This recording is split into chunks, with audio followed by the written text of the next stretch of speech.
رب العالمين والصلاة والسلام على أشرف الأنبياء والمرسلين نبينا محمد وعلى آله وأصحابه أجمعين أما بعد. அன்புள்ள இஸ்லாமிய சகோதரர்களே, கடந்த சில நாட்களாக ஃபிக்ஹு ஸியாம் நோன்பின் சட்டங்கள் என்ற தலைப்பில் நோன்போடு சம்பந்தப்பட்ட நாம் கட்டாயம் அறிந்திருக்க வேண்டிய சில முக்கியமான சட்டதிட்டங்களை தொடராக பார்த்து வருகின்றோம். அந்த வகையில் இன்றைய இந்த இறுதி வகுப்பில் ஒரு சில முக்கியமான குறிப்புகளை உங்களுடைய கவனத்திற்கு கொண்டு வரலாம் என்று ஆசைப்படுகின்றேன். நேற்றைய வகுப்பில் நாங்கள் நோன்பை முறிக்கக்கூடிய காரியங்கள், அதே போன்று சமூகத்திலே நோன்பை முறிக்கும் காரியங்கள் என்று தவறாக புரியப்பட்ட ஒரு சில விடயங்களையும் பார்த்தோம். அதிலே ஒன்றுதான், அதாவது வாயில் சுரக்கக்கூடிய உமிழ்நீரை விழுங்குவதால் நோன்பு முறியும் என்ற ஒரு தவறான சிந்தனையும் சமுதாயத்திலே காணப்படுகின்றது. இது ஒரு பிழையான கருத்து. உமிழ்நீரை விழுங்குவதனால் எந்த விதமான பாதிப்பும் நோன்புக்கு ஏற்படாது என்பதை நாம் தெரிந்து கொள்ள வேண்டும். அதே போன்று எமது வாய்க்குள் ஏதாவது ஒன்று தவறுதலாக சென்றால், உதாரணத்திற்கு ஒரு ஈ தவறுதலாக செல்லலாம், அல்லது புழுதி உள்ளே செல்லலாம். இப்படியான ஒரு பொருள் தவறுதலாக எங்களுடைய சுய விருப்பத்தையும் தாண்டி உள்ளே சென்றால் அதனாலும் எந்த விதமான பாதிப்பும் நோன்புக்கு ஏற்பட முடியாது, ஏற்பட மாட்டாது என்பதை நாம் தெரிந்து கொள்ள வேண்டும். அடுத்ததாக, நோன்பை முறிக்கக்கூடிய காரியங்களில் ஏதாவது ஒன்றை யாராவது மறந்தோ நிர்பந்திக்கப்பட்டோ சட்டத்தை அறியாமலோ அல்லது நேரத்தை அறியாமலோ செய்தால் அவர் மீது எந்த குற்றமும் கிடையாது. அது அவருடைய நோன்பை பாதிக்கவும் மாட்டாது. அல்லாஹ் தஆலா அல் குர்ஆனிலே சொல்லி காட்டுகின்றான், ரப்பனா லா துஆஹிதுனா இன் நஸீனா அவ் அக்தானா. யா அல்லாஹ், நாம் தவறிழைத்தாலோ அல்லது மறந்தாலோ அதற்காக எம்மை குற்றம் பிடித்து விடாதே என்ற ஒரு பிரார்த்தனை அல்லாஹ் தஆலா எங்களுக்கு கற்றுத்தருகின்றான். எனவே இஸ்லாத்திலே இருக்கக்கூடிய ஒரு பொதுவான கோட்பாடு என்னவென்றால், ஒரு மனிதன் ஒரு தவறை, ஒரு பாவத்தை தவறுதலாக செய்தாலோ அல்லது மறந்து செய்தாலோ அதனால் அந்த மனிதன் குற்றம் பிடிக்கப்பட மாட்டான். அந்த வகையில் நோன்பை முறிக்கக்கூடிய ஏதாவது ஒன்றை யாராவது மறந்து அல்லது சட்டத்தை தெரியாமல் அல்லது நிர்பந்திக்கப்பட்டு செய்தால் அதனால் எந்த விதமான பாதிப்பும் அவருடைய நோன்புக்கு ஏற்பட மாட்டாது.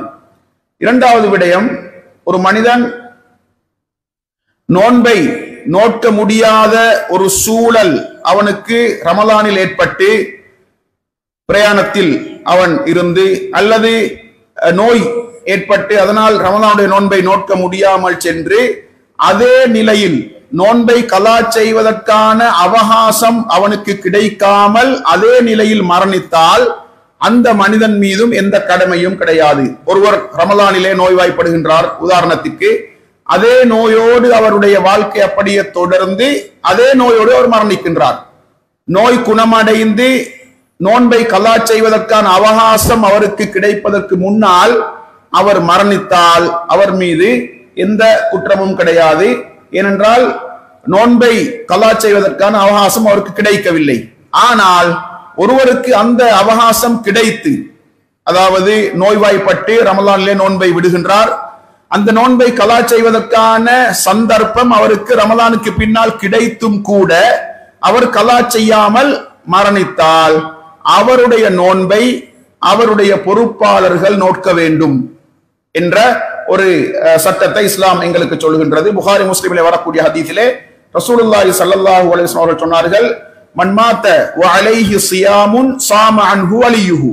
யாராவது ஒருவர் தன் மீது நோன்பு கடமையான நிலையில் மரணித்தால் அவருடைய பொறுப்பாளர் அவருக்கு பதிலாக அந்த நோன்பை நோக்க வேண்டும் என்று ரசூலுல்லாஹி ஸல்லல்லாஹு அலைஹி வஸல்லம் கூறியிருக்கின்றார்கள். எனவே அவருக்கு கலா செய்வதற்கான அவகாசம் கிடைப்பதற்கு முன்னால் மரணித்தால் அவர் மீது எந்த குற்றமும் கிடையாது. அவருடைய பொறுப்பாளர்கள் அந்த நோன்பை நோக்க வேண்டும் என்ற கட்டாயமும் கிடையாது.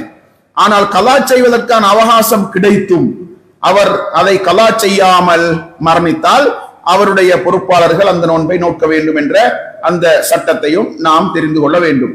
மூன்றாவதாக, ஒரு மனிதன் ரமலானுடைய அதாவது நோன்பின் ஆரம்ப நேரத்தில் நோன்பை விடுகின்றார், விடுவதற்குரிய அந்த சலுகை அவருக்கு இருக்கின்றது. உதாரணத்திற்கு ஒரு பிரயாணிக்கு நோன்பை விடலாம். பிரயாணத்தை நோன்பின் ஆரம்ப நேரத்தில் அவர் ஆரம்பித்து பகல் நேரத்தில் அவர் ஊருக்கு வந்து சேருகின்றார், அல்லது ஒருவருக்கு நோய் ஏற்பட்டு அவர் நோன்பு நோக்கவில்லை, பகல் நேரத்தில் நோய் குணமடைகின்றது, அவர் அன்றைய நாளில் நோன்பு நோக்கவில்லை. இப்பொழுது எஞ்சியிருக்கக்கூடிய அந்த நேரத்தை அவர் எப்படி கழிக்க வேண்டும்? நோன்போடு கழிக்க வேண்டுமா அல்லது அந்த நேரத்தில் அவர் தாராளமா சாப்பிடலாமா என்று பார்த்தால் தாராளமா சாப்பிடலாம். சிலர் சொல்லுவார்கள், நீங்கள் இப்பொழுது ஊருக்கு வந்து சேர்ந்து விட்டீர்கள் அல்லது உங்களுடைய நோய் குணமடைந்து விட்டது, எனவே எஞ்சி இருக்கக்கூடிய நேரத்தில் நீங்கள் எந்த ஒன்றையும் சாப்பிட முடியாது, எந்த ஒன்றையும் குடிக்க முடியாது, நோன்பாகத்தான் கழிக்க வேண்டும் என்று சொல்லுவார்கள். அப்படி ஒரு சட்டம் இஸ்லாத்தில் கிடையாது. அவர் தாராளமாக எஞ்சி இருக்கக்கூடிய நேரத்தில் சாப்பிடலாம், குடிக்கலாம். ஏனென்றால் எப்படியும் அவர் அந்த நாளை கலா செய்ய வேண்டும், எப்படியும் அந்த நாளை அவர் கலா செய்ய வேண்டும் என்பதையும் நாம் தெரிந்து கொள்ள வேண்டும். நான்காவது விடயம் என்னவென்றால், ஒரு மனிதன் அதாவது முதிய வயதை அடைந்தால், தள்ளாடும் வயதை அடைந்தால் அவருக்கு நோன்பை விடுவதற்கான ஒரு சலுகை உண்டு. நாங்கள் ஏற்கனவே பார்த்தோம், அல்லாஹ் தஆலா அல் குர்ஆனிலே சொல்லக்கூடிய வசனம், வலல்லதீன யுதீகூனஹு ஃபித்யத்துன் தஆமு மிஸ்கின், அதாவது நோன்பை நோட்பதற்குரிய அந்த சக்தி உள்ளவர் அந்த நோன்புக்கு பதிலாக ஒரு நோன்புக்கு ஒரு ஏழைக்கு உணவளிக்க முடியும் என்று அல்லாஹ் தஆலா சொல்லுகின்றான். இந்த வசனத்தை பின்வரக்கூடிய வசனத்தின் மூலம் அல்லாஹ் தஆலா மாற்றுகின்றான் என்பது அநேகமான முஃபஸ்ஸிர்களுடைய கருத்தாகும்.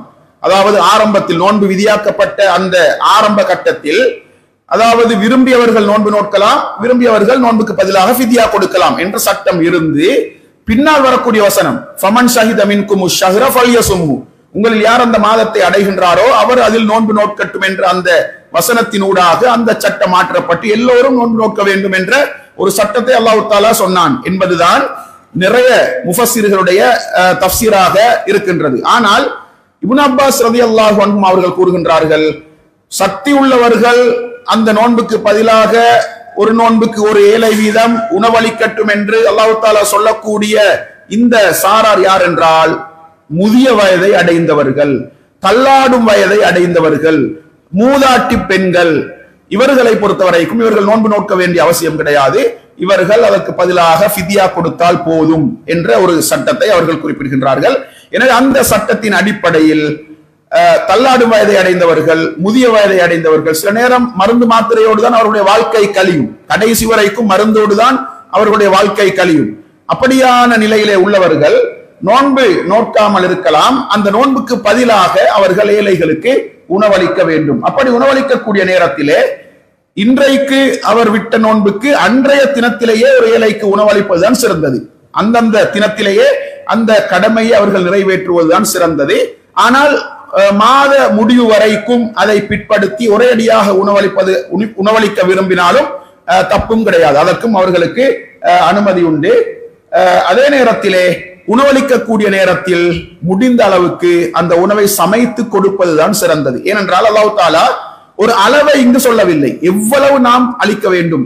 இப்பொழுது ஜக்காத்துல் ஃபித்ருக்கு இஸ்லாம் ஒரு அளவை சொல்லி இருப்பதை போன்று, ஒரு சா அளவு என்று சொல்லி இருப்பதை போன்று, இந்த நோன்புக்கு பதிலாக நாம் கொடுக்கக்கூடிய உணவை எந்த அளவில் கொடுக்க வேண்டும் என்று இஸ்லாம் சொல்லவில்லை. எனவே முடிந்த அளவுக்கு அந்த உணவை நாம் சமைத்து கொடுப்பதாக இருந்தால், சமைத்து கொடுக்க முடியுமா இருந்தால் அதுதான் சிறந்தது. அப்படி இல்லாவிட்டால் அதை உலர் உணவாக கொடுக்க விரும்பினால், உதாரணத்திற்கு ஒரு வீட்டிலே 3 பேர் இருக்கின்றார்கள் என்றால் 3 பேருக்கு தேவையான அந்த அரிசி, அதே போன்று கறி, ஏனைய அந்த உணவுப் பொருட்களை அவர்களுக்கு கொடுக்கலாம். ஆனால் தானியமாக மாத்திரம் கொடுக்க விரும்பினால், அரிசி மாத்திரம் கொடுக்க விரும்பினால், இஸ்லாமிய அறிஞர்கள் 1.25 கிலோ என்று அதை வரையறுத்திருக்கின்றார்கள்.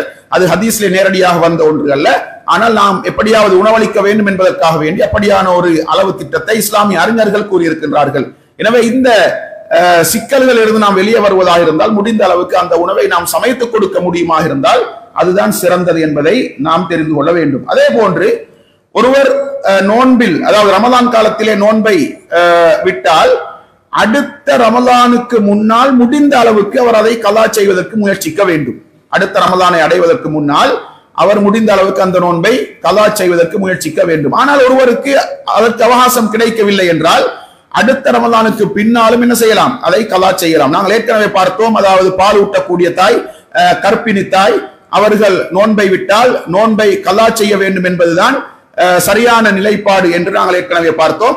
அந்த வகையில் அப்படியான நிலையில உள்ள பெண்கள் அடுத்த ரமலானுக்கு முன்னால் கலா செய்வதற்கான சந்தர்ப்பம் அவர்களுக்கு கிடைக்காவிட்டால் அடுத்த ரமலானையும் தாண்டி அவர்கள் அந்த நோன்பை கலா செய்ய முடியும். ஆனால் நியாயமான காரணங்களின்றி யாரும் அடுத்த ரமலானையும் தாண்டி கலா செய்யாமல் அடுத்த ரமலானுக்கு முன்னால் கலா செய்வதற்கு முயற்சிப்பதுதான் மிகச் சிறந்தது என்பதை நாம் தெரிந்து கொள்ள வேண்டும். எனவே அன்புள்ள சகோதரர்களே, நோன்போடு சம்பந்தப்பட்ட சில முக்கியமான சட்டங்களை இந்த தொடர் வகுப்பினூடாக உங்களுடைய கவனத்திற்கு கொண்டு வந்தோம். இந்த நோன்பு என்பது நாங்கள் ஏற்கனவே சொன்னதை போன்று சில செயல்களை நாம் தவிர்ந்து கொள்வதுதான் நோன்பு, செய்வது அல்ல, தவிர்ந்து கொள்வது. எனவே தவிர்ந்து கொள்வது என்பது உண்மையில் ஒரு மனிதனுக்கு சிரம சாத்தியமான, அல்லாஹ்வுக்கு அவன் அடிமை என்பதை நிரூபிக்கக்கூடிய ஒரு முக்கியமான இபாதத்தாக இருக்கின்றது. எனவே நாம் முடிந்த அளவுக்கு மனதை கட்டுப்படுத்தி அல்லாஹ்வுடைய இந்த கட்டளைக்கு அடிபணிந்து இஸ்லாமிய வழிகாட்டலை முழுமையாக தழுவி இந்த இபாதத்தை நிறைவேற்ற வேண்டும். இந்த வணக்கத்தின் நோக்கம் தக்வா என்று சொல்லப்படுகின்ற அந்த இறையச்சத்தை எமது உள்ளத்தில் ஏற்படுத்திக் கொள்வதுதான்.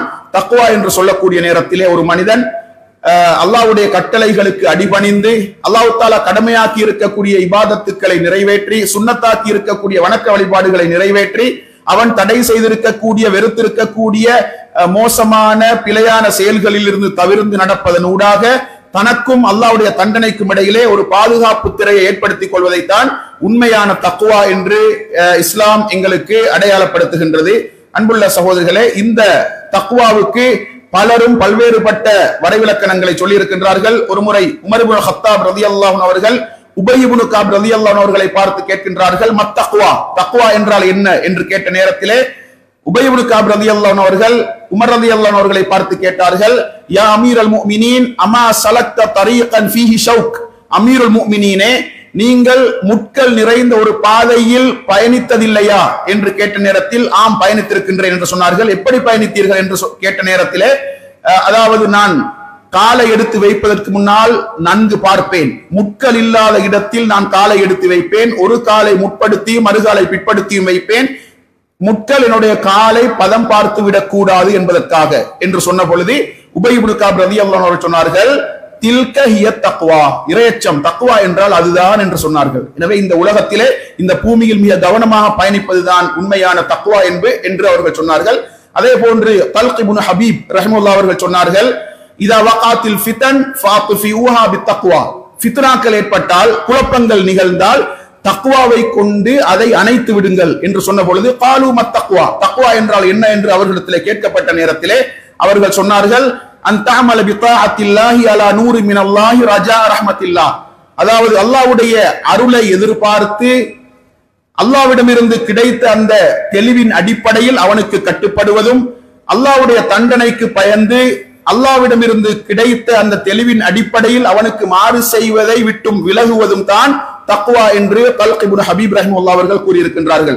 அல்லாஹ் தஆலா அல் குர்ஆனில் சொல்லக்கூடிய ஒரு வசனம், யா அய்யுஹல்லதீன ஆமனு தக்குல்லாஹ ஹக்க துகாத்திஹி, ஈமான் கொண்டவர்களே நீங்கள் அல்லாஹ்வை எப்படி அஞ்ச வேண்டுமோ அப்படி நீங்கள் அஞ்சுங்கள் என்று சொல்லக்கூடிய வசனத்திற்கு அப்துல்லாஹ் இப்னு மஸ்ஊத் ரலியல்லாஹு அன்ஹு அவர்கள் ஒரு விளக்கத்தை சொன்னார்கள். அதாவது அய்யுதா ஃபலா யுஸா வயுத்கர ஃபலா யுன்ஸா வயுஷ்கர ஃபலா யுக்ஃபர், அல்லாஹ்வுக்கு கட்டுப்பட வேண்டும், அவனுக்கு மாறு செய்யக்கூடாது, அல்லாஹ்வை எப்பொழுதும் ஞாபகப்படுத்த வேண்டும், மறக்க கூடாது, அல்லாஹ்வுக்கு நன்றி செலுத்த வேண்டும், நன்றி மறக்க கூடாது. இதுதான் உண்மையான தக்வா என்று அப்துல்லாஹ் இப்னு மஸ்ஊத் ரலியல்லாஹு அன்ஹு அவர்கள் கூறினார்கள். அதே போன்று இப்னுல் முஅத்தஸ் என்று சொல்லக்கூடிய ஒரு அரபு புலவர் தக்வாவுக்கு கொடுத்த விளக்கம் என்னவென்றால், ஹல்லித் துனூப ஸகீரஹா வ கபீரஹா ஃபஹுவ துகா, பாவங்கள், சிறிய பாவங்கள், பெரிய பாவங்கள் அனைத்தையும் நீ விட்டு விலக வேண்டும், அதுதான் உண்மையான இறையச்சம். வஅமல் கமாஷின் ஃபௌக அர்லி ஷௌகி யஹ்தரு மா யரா, முட்கள் நிறைந்த ஒரு பாதையில் பயணிக்க கூடியவன் எப்படி பயணிப்பானோ அப்படி இந்த உலகத்தில் நீ வாழ வேண்டும். லா தஹ்திரன்ன ஸகீரத்தன் இன்னல் ஜிபால மினல் ஹஸா, சிறிய பாவங்களை நீ அற்பமாக எடை போடாதே, சிறிய சிறிய கற்களால் உருவானவைதான் பெரும் பெரும் மலைகள் என்று ஒரு அழகான விளக்கத்தை தக்வாவுக்கு அவர்கள் கூறியிருக்கின்றார்கள். எனவே அன்புள்ள இஸ்லாமிய சகோதரர்களே, தக்வாதான் இந்த நோன்பின் இலக்கு என்பதை நாம் தெளிவாக புரிந்து இந்த நோன்பை சிறந்த முறையிலே நோட்பதற்கு அல்லாஹ் தஆலா நம் அனைவருக்கும் தௌஃபீக் செய்வானாக. வ ஆகிரு தஅவானா அல்ஹம்துலில்லாஹி ரப்பில் ஆலமீன்.